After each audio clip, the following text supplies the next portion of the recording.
The courtroom felt like a furnace. I could hear my own heartbeat. Ethan stood tall in his designer suit, smug as ever. His lawyer sneered like this was all just routine. I sat there, quiet, my hands trembling under the table. Lydia, his mother, shot me that same condescending look she always did. Then Ethan spoke, cold, rehearsed. "She's only after my wealth." Laughter followed. I stood up, my knees steady now. I met the judge's eyes and said, "Your Honor, I'd like to submit this prenup from Paris." The silence that followed was the justice I'd been waiting for. If you're hooked already, don't forget to hit that subscribe button, like this video, and drop a comment below, because this story is just getting started and you won't believe what happens next. 7 years ago, life was a different picture. We were just two broke newlyweds huddled together in a one-bedroom apartment where the heater barely worked and the kitchen faucet leaked constantly. Back then, none of that mattered. I loved Ethan with every part of me. I believed in him so deeply I would have walked through fire to see him succeed. And in many ways, I did. Ethan had a dream: to build a tech company that would change the way people connected. He talked about coding platforms, user networks, and AI integration like a kid describing his favorite comic book hero. But dreams, I quickly learned, didn't pay rent. Dreams didn't buy groceries or keep the lights on. And Ethan? He didn't have a single dime. But I did have something: grit. I was already working 2 jobs. During the day, I waitressed at a local diner just off Main Street.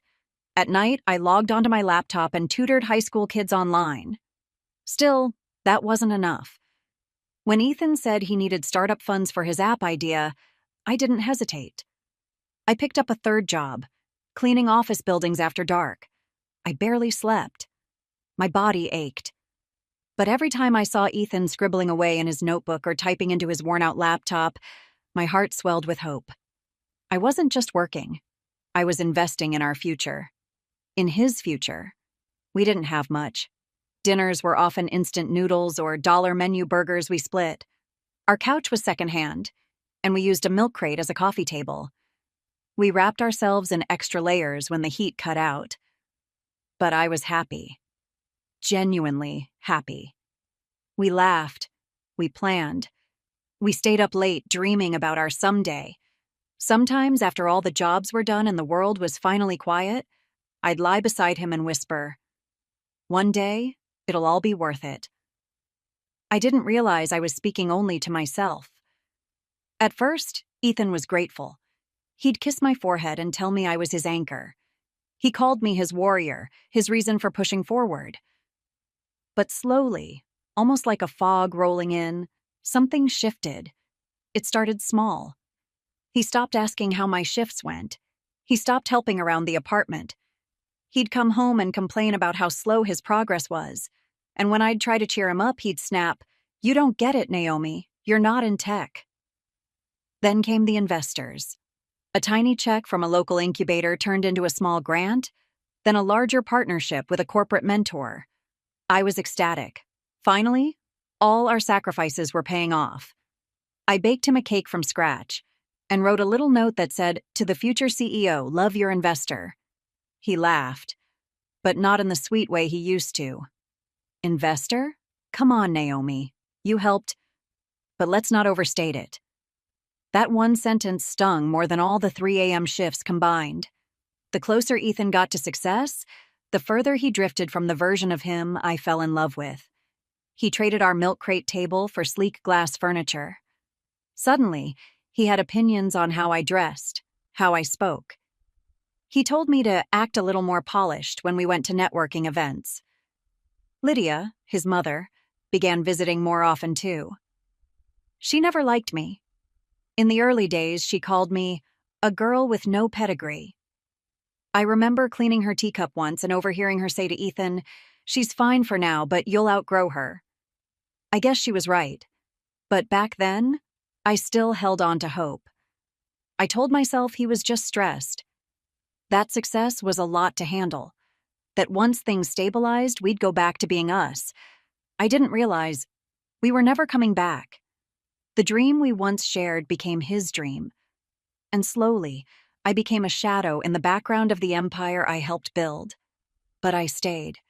Not because I was weak, but because I believed in my vows, in our journey, in him, even when he stopped believing in me. And now, here we are. In a courtroom where he pretends I did nothing, where he smirks as if I never lifted a finger, where his mother cheers him on like I was some gold digger who just showed up when the money arrived. But they forgot one thing. I didn't just fund his dream. I kept receipts. Like what you're hearing. Hit that subscribe button, give this video a thumbs up, and comment, "Justice for Naomi," if you believe hard work should never be erased. And you won't want to miss what happens next. 3 years in, the tides finally turned. Ethan's app, once just lines of code scribbled in worn notebooks and typed late into the night, began gaining traction. First, a feature in a local startup blog, then an angel investor, then a second. Within months, his inbox was full of meeting invites, pitch requests, and praise from people who had once ignored him. I was proud. So proud. I remember standing in the hallway of our dingy apartment when he told me the news. I screamed. I jumped. I hugged him so tight he couldn't breathe. He smiled back then. That day, we celebrated with takeout and danced barefoot in our living room. For a moment, I believed that everything I had sacrificed was finally paying off. Not just for Ethan, but for us. Soon after, we moved into a high-rise condo in the city. The kind of place with marble countertops, floor-to-ceiling windows, and a concierge who called me ma'am with a stiff nod. It felt surreal. I unpacked the last of our boxes and looked around, waiting for that wave of fulfillment to hit me. It didn't, because something else had arrived too. Something cold. Ethan changed. It started with the little things. He stopped asking how my tutoring sessions were going. He no longer greeted me with that eager smile at the door. I'd ask about his day, and he'd mumble something about meetings and shut himself in his office. When I mentioned missing our old routines, our late-night talks, shared meals, those little rituals that kept us connected, he shrugged and said, "We're not broke college kids anymore, Naomi. Grow up." It wasn't just him, either. Lydia, his mother, became a near-permanent fixture in our lives. She visited often, always dressed in pearls and pursed lips, always ready with a thin smile and a thicker insult. One afternoon, she came over uninvited and eyed my outfit. I was wearing jeans and a blouse, fresh out of tutoring. She gave me a once-over and said, "Darling, you do realize you represent Ethan now. Maybe try something a little less discount?" She laughed like it was a joke. Ethan didn't say a word. Later, when I told him how hurtful that was, he rolled his eyes. "She didn't mean anything by it. You're just too sensitive." It kept happening. My clothes weren't elegant enough. My degree wasn't impressive enough. My voice was too plain. My presence was inconvenient. And Ethan? He started agreeing with her. It began subtly. He'd forget to mention networking events or business dinners until the last minute. Then he'd insist I skip them because they were too formal or not really my scene. At first, I tried not to take it personally. I'd say, "It's okay, we can celebrate together afterward." But slowly, I realized there was no afterward. I wasn't invited. I wasn't welcome. One night, I found out he had hosted a private dinner for investors and brought Lydia as his +1. When I confronted him, my voice barely holding together, he didn't even look guilty. "It was just easier," he said. "You always get nervous around those people. It's not personal, Naomi. Stop being so insecure." That word hit me like a slap. Insecure. I wasn't insecure. I was excluded. I wasn't jealous. I was forgotten. I wasn't imagining things. I was watching the man I married morph into someone unrecognizable, someone who cared more about appearances than loyalty, more about status than love. I used to think we were building a life together, but now I was just the girl in the background, the one who helped him get there but didn't belong in the final picture. The condo got shinier, the parties got bigger, Ethan got louder. And I learned to grow quiet. I wore clothes that Lydia approved of. I fixed my speech. I nodded and smiled when people looked confused about what I did for a living. But inside, a different kind of fire was building. Because while Ethan built his castle of success, he forgot who helped lay the first brick, and I never forgot. It was supposed to be a special night. Ethan's company had just hit its 4th anniversary, and to celebrate, they were hosting an upscale gala at one of the city's most exclusive hotels. The guest list was packed with investors, tech moguls, and high society types whose smiles were as polished as the silverware they dined with. I wanted to be perfect for him. For weeks, I saved every spare dollar from my tutoring gigs and evening shifts. I skipped lunch some days and sold a few old clothes just to buy the one thing I'd been eyeing: a simple but elegant navy blue dress. Floor-length, silky, and modest. It wasn't designer, but it was the most expensive thing I'd ever owned. I curled my hair, did my makeup carefully, and slipped into the heels I'd kept tucked in the back of the closet. When I looked in the mirror, I felt confident. Nervous, yes, but for once I didn't feel like the outsider. I felt like Ethan's equal, his partner, his wife. He barely looked at me when I stepped out of our room. His eyes scanned me briefly, and then he raised a brow. "That's what you're wearing?" he asked flatly. My heart sank. Yeah, I said, adjusting the strap. I thought it looked elegant. He didn't respond, just turned away to grab his watch. I stood there, blinking back the sting. In the car, silence filled the space between us. He was busy checking his phone, answering messages, fixing his cufflinks. I was trying to hold my smile together. When we arrived at the gala, Lydia was already there. She wore a deep emerald gown and diamonds that sparkled under the chandelier lights. Her smile widened as we approached, though I knew it wasn't for me. She looked me over, leaned into Ethan's ear, and whispered something. Whatever it was, he laughed, loudly. People turned to look. My cheeks flushed. I tried to shake it off, tried to focus on being present, supportive, invisible if needed. But it didn't end there. During the dinner, Ethan took the stage to give a toast. He thanked his mentors, his investors, his hardworking team. I waited for him to say something about me, his wife, the woman who held things together during the early chaos, who skipped meals so he could work uninterrupted, who mopped office floors to buy him software licenses. He didn't. Instead, he raised his glass and chuckled. And a shout out to Naomi, who used to waitress while I was building this. Guess you could say she helped keep the lights on. The crowd laughed, but not in a kind way. Not in the way you laugh when someone lovingly teases their spouse. It was the kind of laugh that pinches you on the inside, the kind that makes you feel less than. I looked around. No one saw the hurt on my face. They were too busy clinking their glasses and smiling at Ethan. I excused myself quietly, walked out of the ballroom. No one followed, not even him. The cab ride home felt like it took hours. When I walked into the condo, the city lights sparkled through the giant windows. Everything looked perfect on the outside: polished furniture, glowing countertops, framed awards on the wall. But inside me, there was nothing left but silence. I sat on the edge of the bed, still in my dress. The same dress he mocked with a single glance. I reached for my heels but stopped halfway. The tears came before I could stop them. I cried, not just because of what he said, but because I realized something deeper. I had become invisible in the very world I helped create. That dress wasn't just a dress. It was hours of labor, silent sacrifices, missed birthdays, missed meals, and quiet hope. It was my way of trying to belong in his world again, and he reduced it to a punchline. I stared around the apartment, the glass, the gold, the curated luxury, and felt like a stranger in someone else's dream. It was the night I stopped trying to impress him. The night I stopped pretending we were still us. The night I realized Ethan didn't just forget who I was. He was embarrassed that I existed. It had been years since I thought about Paris. 5, to be exact. Back when we were still fresh with hope and too broke to buy souvenirs.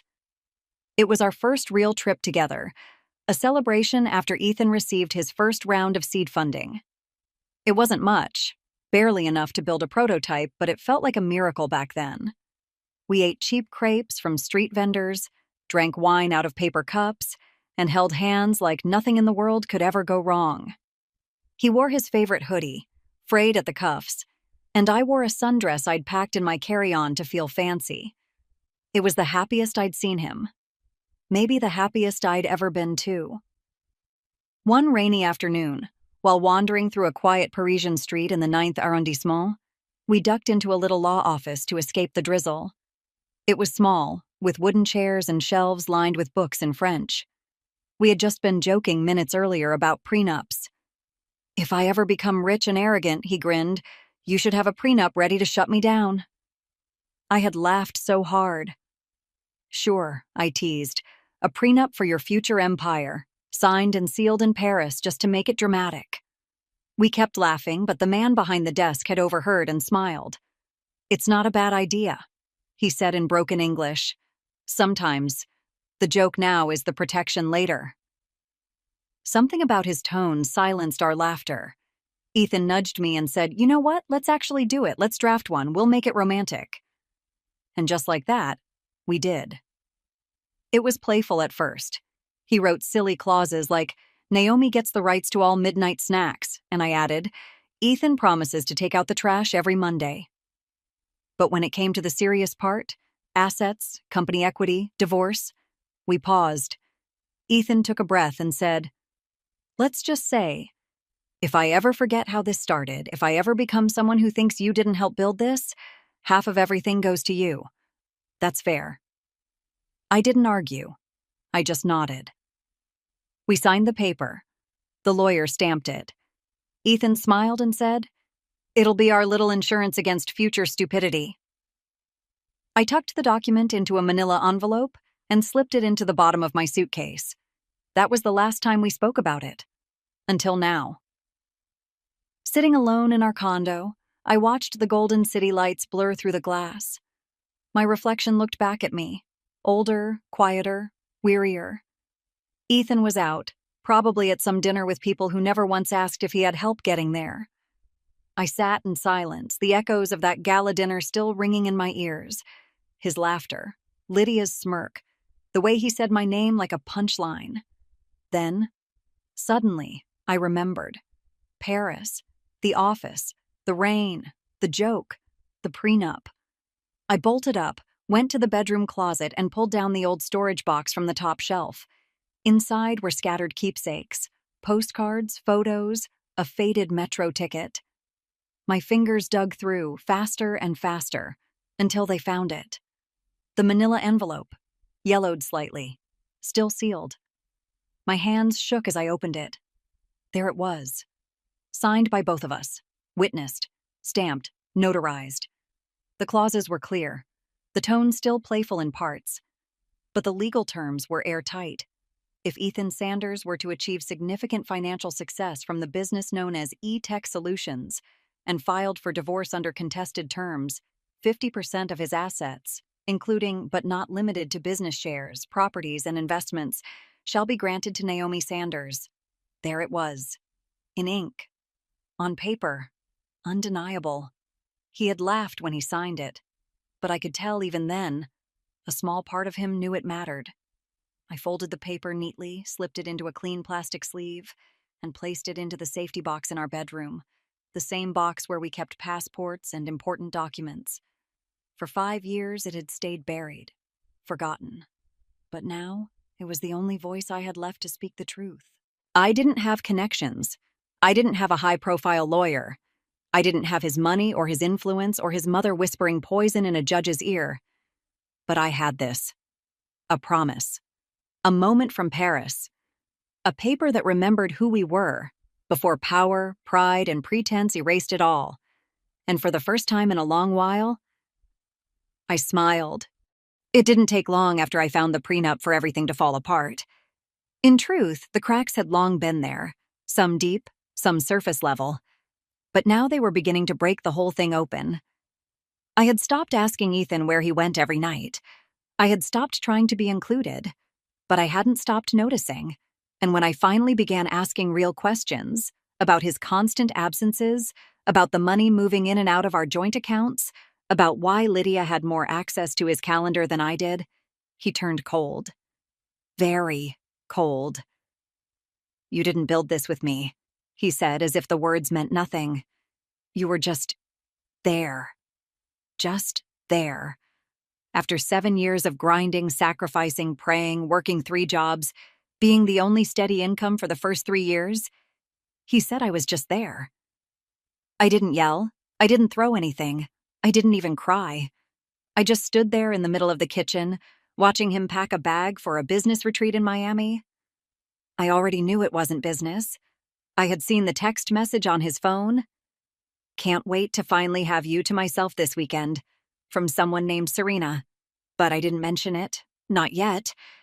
That same weekend, I got served. 2 men in suits knocked on the door like they were delivering a pizza. They handed me a stack of documents so thick it barely fit in the envelope. Divorce petition. Petitioner: Ethan Sanders. Respondent: Naomi Sanders. He wasn't just filing for divorce, he was suing me for everything. 100% of the company, the condo, the 2 cars, the joint investments, even the Paris art we bought together at that tiny street fair. And his claim? That I contributed nothing. He had a lawyer from a prestigious firm, Mr. Grady, old, gray-haired, and smug like he'd already won. In the complaint, they listed my jobs: tutoring children online, waitressing part-time, cleaning office buildings, and labeled them non-essential and financially negligible. She never contributed to the business, the papers read. She was not involved in its creation, management, or growth. Her roles in the marriage were of emotional companionship, not economic value. In short, I was a glorified roommate. I sat there staring at those words for what felt like hours. He was erasing me. On paper. In public. With purpose. And Lydia? She was right behind him, feeding it all. I knew her fingerprints were on every page. She had waited years for this moment, to cut me out cleanly, to finally undo the marriage she'd hated from the start. But what they didn't know was that I had prepared for this, years ago, in a little office in Paris. I waited quietly for the court date. No dramatic calls, no emotional outbursts. I didn't even respond to his taunting texts. He had expected me to beg, maybe even cry, but I didn't. Instead, I picked up the envelope from the safety box, and I waited. The courtroom was full. Ethan walked in like a man ready to collect his reward. He wore a tailored charcoal suit. His mother sat directly behind him, pearls gleaming, eyes narrowed like a hawk waiting to feast. I was alone.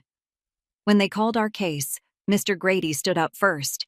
He strutted to the front like he'd already won. "Your Honor," he began, voice full of fake concern, "we are dealing with a case of financial exploitation. My client, Mr. Sanders, built his company from scratch. The respondent, Mrs. Sanders, had no role in its creation and made no financial contributions of significant value." He flipped a page. "She cleaned offices. She tutored students online. That's not contribution, Your Honor. That's survival, and it had nothing to do with e-tech solutions." Chuckles came from the gallery. Lydia smirked. Ethan sat back, arms folded, eyes full of contempt. And me? I stood up, calm, composed, envelope in hand. "Your Honor," I said, my voice cutting through the noise, "I would like to submit this document into evidence." The judge, a woman with sharp eyes and a firmer voice, gestured for the bailiff to bring it over. "What is it?" the judge asked. I smiled softly. "A prenup, signed in Paris, 5 years ago." Gasps filled the room. Ethan leaned forward, confused. Mr. Grady stuttered. "What prenup?" Lydia's face turned pale. The judge raised an eyebrow and began reading. And in that moment, after all the years of silence, sacrifice, and dismissal, I had finally spoken louder than all of them. The silence in the courtroom was unlike anything I'd ever experienced. Not the heavy, awkward kind. This was the kind that crushed the air from your lungs. The kind that followed truth so loud, No one dared breathe. Judge Ramirez adjusted her glasses as she read through the document I'd handed over. Her eyes scanned the neatly typed pages, then paused on the final paragraph. A prenuptial agreement, signed in Paris 5 years ago, notarized, stamped by a licensed French attorney, legally binding across international jurisdictions per dual citizenship laws. Clause 17. In the event that Ethan Sanders files for divorce after substantial business success, 50% of all current assets, including but not limited to properties, investments, business equity, and intellectual property, shall be transferred to Naomi Sanders. It was written clearly. No vague language, no loopholes, just cold, hard legal truth. I had kept the original document. I had it translated. I had it validated again before the trial. And now, it lay on the judge's desk, silent but screaming everything I could never say aloud. Ethan leaned forward in confusion, still trying to piece it together. "What is this?" he whispered to Mr. Grady, who suddenly looked like he might faint. Lydia's jaw hung slightly open. For once, she had nothing to say. The judge looked up slowly. "Mr. Sanders," she said, voice calm but loaded with power. "Did you sign this?" Ethan's eyes darted to me, then to the judge, then to the paper. I don't remember. We were joking. It was years ago. Did you sign it?" He hesitated, swallowed, and nodded. "Yes." That one word, that single whispered yes, shattered the armor he'd worn for years. Judge Ramirez looked at his lawyer. "You had no knowledge of this document?" Mr. Grady stood up awkwardly, his voice cracking. "Your Honor, we were unaware of any prenuptial agreement. We would request time to—" "Denied," she said sharply. "You've already entered arguments claiming Mrs. Sanders made no legal or financial contribution to the success of Mr. Sanders's enterprise. This document proves otherwise. It outlines legal recognition of her stake in the marriage and the company." I finally turned to Ethan. He looked smaller now. The suit, the expensive haircut, the watch, it all looked borrowed, like a child pretending to be something he wasn't. I didn't raise my voice. I didn't cry. I just said, "I was never after your money." My voice steady, my hands no longer trembling. "I made it with you. You just forgot." His lips parted, but no sound came out. "You forgot who cleaned offices at night while you coded," I continued. "Who paid your developer fees when investors pulled out? Who fed you, supported you, encouraged you, and stood beside you, even when your own mother said I wasn't good enough." Lydia flinched. "You forgot because success made you feel untouchable, and somewhere along the way, you started believing your own lies, that I was a burden, a bystander, a leech." I looked at the judge now. I was his backbone, and now I'm asking the court to honor that. There were murmurs from the back of the courtroom. Even the gallery, people who didn't know me, who hadn't lived our story, could feel the truth now. The room had changed. The energy had shifted. The smug smirks were gone. So were the whispers of gold digger and housewife. All that remained was reality, raw, undeniable, and signed in ink. Judge Ramirez cleared her throat. "Well," she said, folding her hands, "this document appears valid, and unless opposing counsel can provide compelling legal grounds to dispute its legitimacy, we can't," Mr. Grady muttered. "Then per Clause 17 of this agreement, Mrs. Sanders is entitled to 50% of all shared marital assets, including the business in question." Ethan slumped in his seat. Lydia looked like she'd swallowed a lemon, and me? I just stood there, still, quiet, steady. It wasn't about the money, not really. It never had been. It was about the principle, the truth, the memory of a girl who worked 3 jobs to build a dream she believed in, and the woman who finally made the world remember it. The final gavel struck with a sharp crack that echoed across the room, quieting even the whispers in the gallery. "Per the prenuptial agreement submitted," Judge Ramirez said, her tone unshakably firm, Mrs. Naomi Sanders is legally entitled to 50% of all assets acquired during the marriage, including but not limited to equity in E-Tech Solutions, properties purchased jointly or separately, liquid investments, and intellectual property royalties.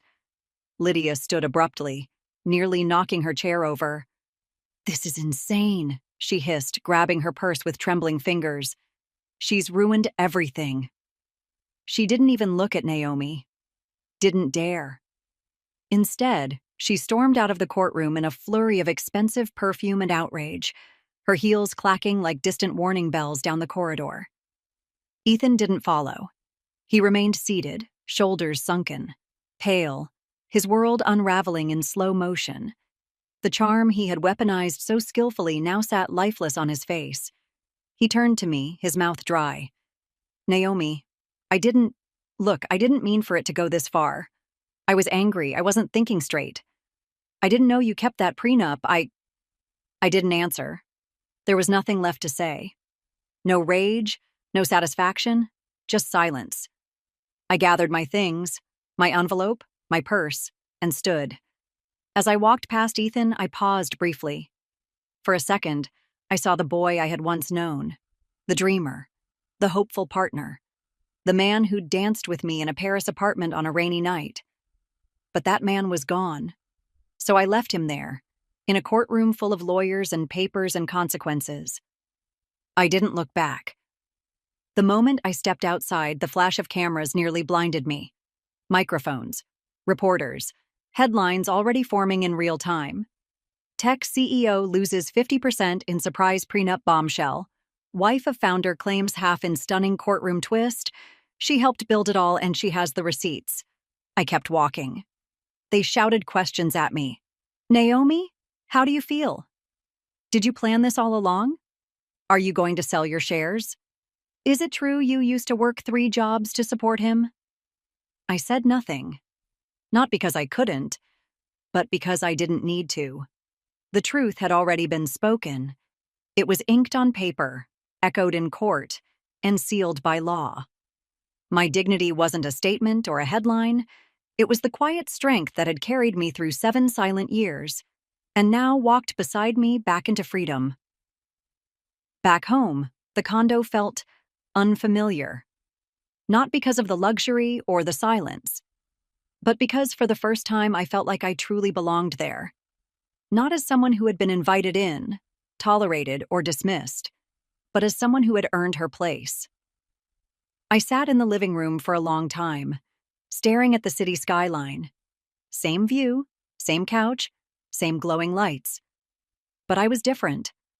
I walked to the bedroom, opened the safety box one last time, and took out the prenup. I unfolded it carefully, smoothing out the creases as if honoring an old friend. I slid it into a frame. Not because I was proud of what happened, not because I wanted to remember the courtroom or the betrayal, but because it was proof. Proof that I had once believed in something with everything I had. And when the world tried to erase that belief, I had stood my ground. The frame now sits on a quiet wall in my study, not to gloat, not to remind Ethan, but to remind me. That love without respect is just a shadow.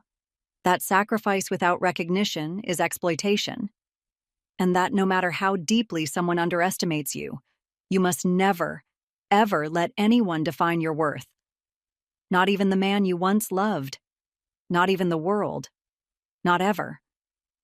If Naomi's journey moved you, hit that like button, subscribe for more powerful stories just like this one, and share this video with someone who needs a reminder that their worth can never be erased.